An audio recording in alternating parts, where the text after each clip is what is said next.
عمران خان په کابل کې سلام علیکم ګرانو دوستانو. نن به زه تاسو ته وایم چې د پاکستان پریزیډنټ عمران خان کابل ته ولې او د څه لپاره سفر وکړ او په دغه سفر کې به اشرف غني سره په کومو موضوع باندې بحث سره کوي په دغه ویډیو کې درته وایم. خو همدغسې تازه خبرونه که تاسو ځان خبرور غواړئ نو دغه چینل هم در سره سبسکرایب کولی شئ.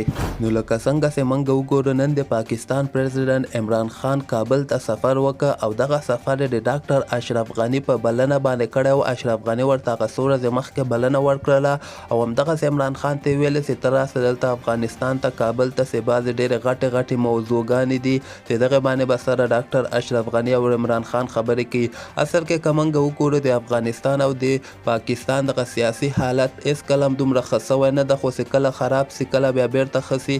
نو همدغه ښه کولو لپاره ډاکټر اشرف غني عمران خان ته بلنه ورکړې ده چې ته راسه افغانستان ته او دلته به موږ سره بحث وکړو. په دغه بحث په مختلف موضوعاتو باندې کیږي، لکه د افغانستان او د پاکستان دغه تجارت چې کوم ده، یعنی امپورټ ایکسپورټ چې افغانستان ته کوم شیان پاکستان ته ځي یا پاکستان ته کوم شیان افغانستان ته ځي، تجارت باندې به هم سره بحث کیږي. خو ډیره یوه غټه موضوع ده چې خاص کر اشرف غني د هغې لپاره عمران خان افغانستان ته راغوښتی ده.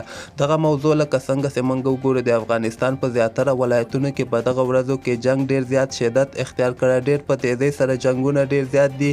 موږ تاسو که وګورو یو داسې ولایت نشته چې داسې جنګونه ورکې نه وي. هر یو ولایت کې د طالبانو لخوا نه په افغانستان کې یعنې ډېر زیات جنګونه کیږي. د دغه کمولو لپاره خاص کر عمران خان اشرف غني بلنه ورکړې وله او د همدغه کمولو لپاره عمران خان کابل ته راغوښتی ده چې دغه کې به سره بحث کوي.